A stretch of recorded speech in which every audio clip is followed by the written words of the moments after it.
Welcome one, welcome all to the Funhouse. I am Uncle Salty. This is episode 102.9 and it's playtime. And we are currently in the middle of the 1990 NFL season in which I am the New York Football Giants. This week we're playing the Los Angeles Rams. And in the 1990 NFL season, the Giants defeated the Rams by a final score of 31-7. The game was played in Anaheim, California. I always thought that was weird when I was a kid. Why are the Los Angeles Rams playing their home games in Anaheim? But nonetheless, that is where they played the game. And the game that the Giants won was a bit of a revenge game because in 1989, the Los Angeles Rams beat the Giants not once, but twice. In the regular season, they beat them, and they also beat them in the playoffs in 1989. So a bit of a revenge game. Now in the 1990 season, the Rams completely fell off a cliff, and they were obviously good in 89, went to the playoffs, and then the 1990 season completely collapsed, and they ended the season with a 5-11 record. And I'm running my mouth, and I just now noticed that I gave up a quarterback sack, so we probably should get back in the game a little bit here. If you've been paying attention to any of the other games that I've played during this season, you'll know that the Giants, not a team that's chock full of superstars, shall we say. They have Lawrence Taylor, and then aside from that, they have a lot of good players, obviously, but especially on offense, they have no superstar players on offense. And a touchdown for David Meggett. And I would say that the goal that I've set for myself in this game, final score of the actual game was 31-7. So let's see if we can improve upon that score and maybe get a shutout. That would be super cool. And we've scored on our opening possession, so that's nice. And now we kick the ball to the Rams. We've picked their play, and fortunately, I would have been super irritated if they would have somehow completed that pass on a picked play.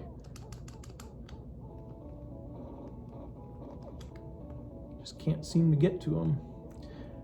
Lawrence Taylor's fast, but apparently he's not ultra fast.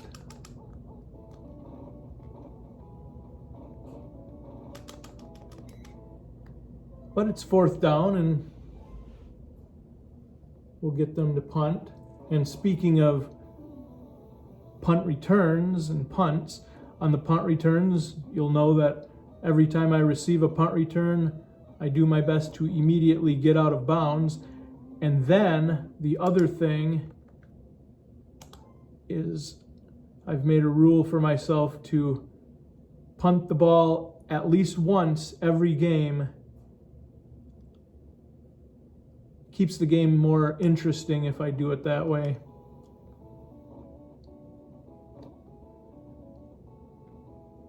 And that wasn't a very good punt by Sean Landetta, but that's all right. And now it's become not all right because Henry Ellard just got an excellent punt return, so that's not cool. But we pick the play again, and I'm actually surprised that I didn't get thrown off there, and we've picked the play again. Quarterback sack for Gary Reasons.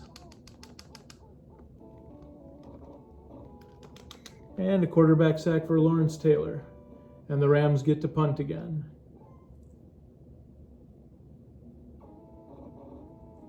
I think it's going to be fairly difficult for me to get 31 points with the Giants because they have such a limited capability, shall we say, on offense. They have, as I said before, a lot of really good players on their team, but they have no superstars on offense, not at all. And as you can see from that right there, a wide open receiver, and we somehow cannot get a completed pass to a wide open receiver. And they've picked the play. And they've got another quarterback sack, Kevin Green. And it's 3rd and 18. And we may very well be punting again.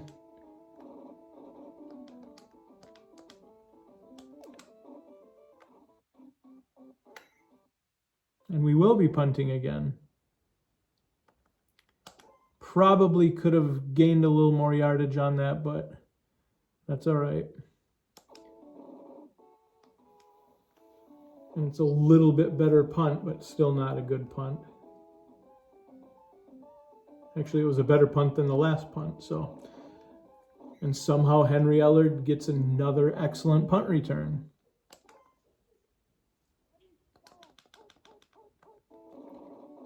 And after this play, I believe that Scooter McGruder needs back in the house, so hello, Scooter McGruder.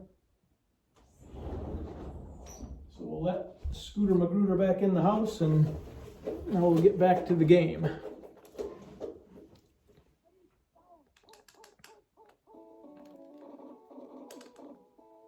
Wow. We somehow seem to be able to pick their play. Unfortunately, they seem to be able to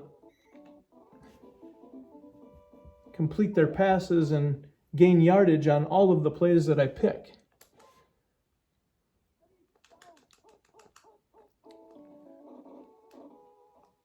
Oh no. Wow, that's not good. Now that play wasn't a picked play, but I still thought I should have been able to.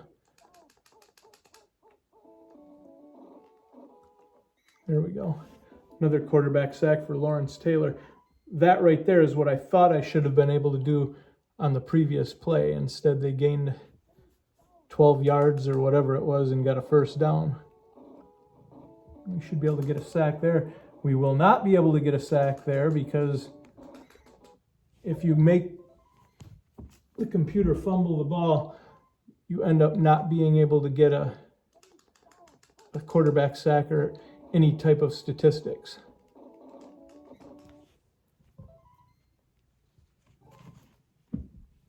And Scooter McGruder's trying to be a silly little boy here while I'm in the middle of the video game. And that punt goes into the end zone, so we get the ball at the 20-yard line.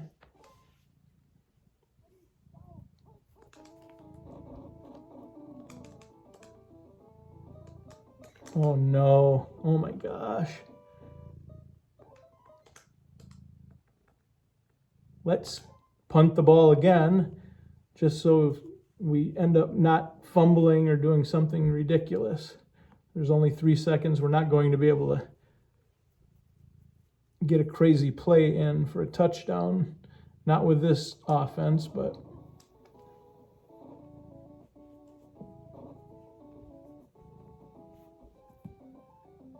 and there is an excellent punt by Sean Landetta.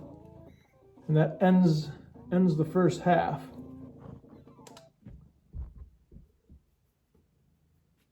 Rams receive the second half kickoff. And we're up 7-0, which is good, but a far cry from the 31-7 final score of the actual game, and that was terrible how that worked out. Should have been able to tackle Gaston Green about 10 yards earlier than what he ended up getting.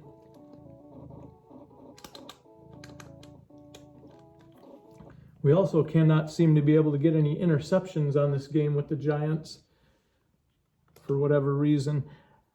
And their defense, as you can see, Everson Walls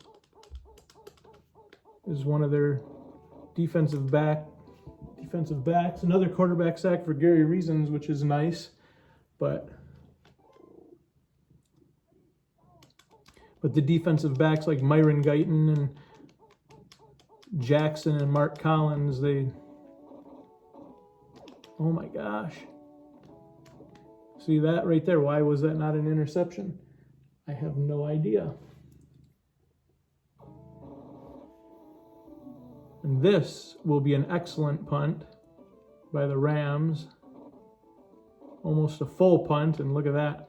Inside the 20, now we better get out of bounds. And we didn't. We're lucky we didn't fumble.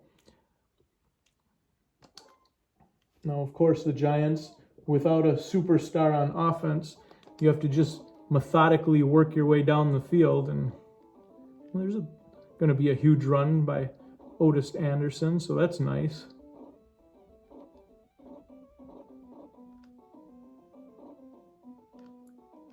But he's not fast enough or elusive enough to completely break free, but that's all right. It's all right.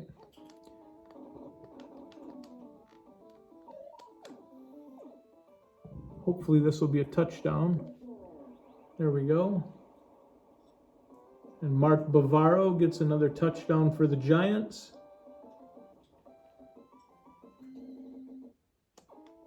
And we're now up 2 touchdowns.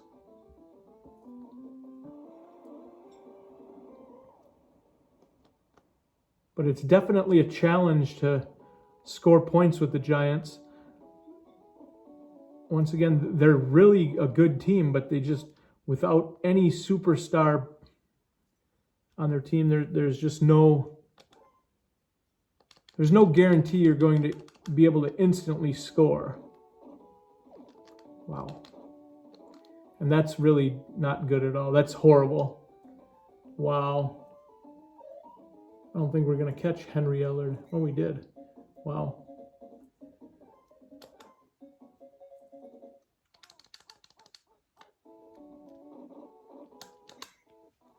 Lawrence Taylor keeping us in the game from the aspect of still having that possibility of a shutout, but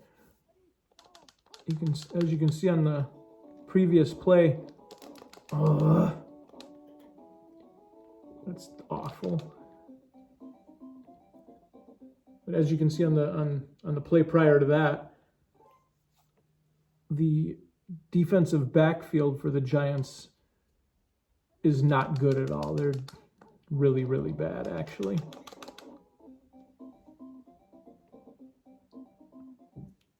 Fourth down, what do? They go for the field goal.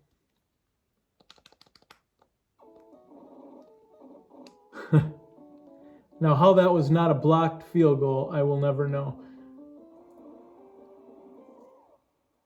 You actually got in there and grabbed the holder, and they still somehow ended up kicking a field goal. That sucks. But at the end of 3, it's the Giants 14 and the Rams 3. Let's go with some David Meggett action. He's actually kind of fast. He's not super great, but he's kind of fast, so.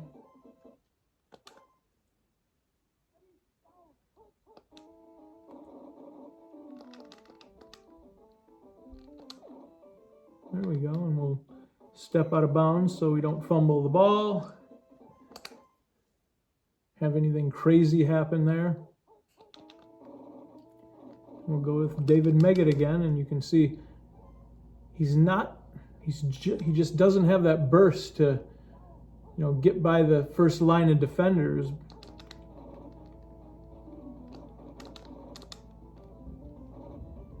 There we go. Otis Anderson who actually was the feature back in 1990, but he was kind of past his prime by 1990. A terrific running back with the St. Louis Cardinals, but once the Giants picked him up in 1987, I believe it was, he was, past his prime. And 1990, I'm not quite sure, but I'm fairly certain this was his last season in the NFL. And it's almost like he just gave one last burst for one season and ended up, with it was a good season. He had over 700 yards rushing, but just not obviously peak Otis Anderson statistics like he had in St. Louis. And a huge run for Kurt Warner. That's awful. And you have Scooter McGruder completely in the way. Scooter, you're going to have to move. It's 4th down. And I'm going to run one play, and we'll see if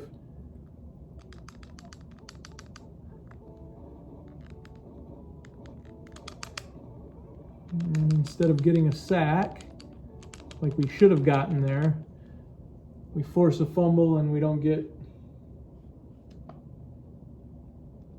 a quarterback sack out of that play, but that's all right. This is awful how Scooter McGruder is just completely in the way, doesn't seem to care. 4th down.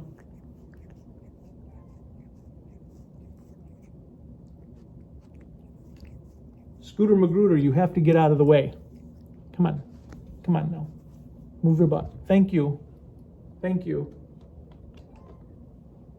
You're a good boy, but you can't just sit in front of the screen all day. Wow. And that's ridiculous. That's completely ridiculous. Wow. Obviously, with a 21-3 lead, we're going to win the game. It's just irritating that we couldn't just pick up a sack on the previous play to end the drive.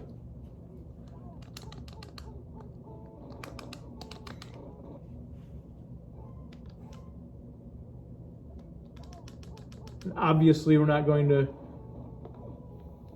get a 31-7 score. Hey, we got an interception with Greg Jackson. Very nice. 37 seconds left.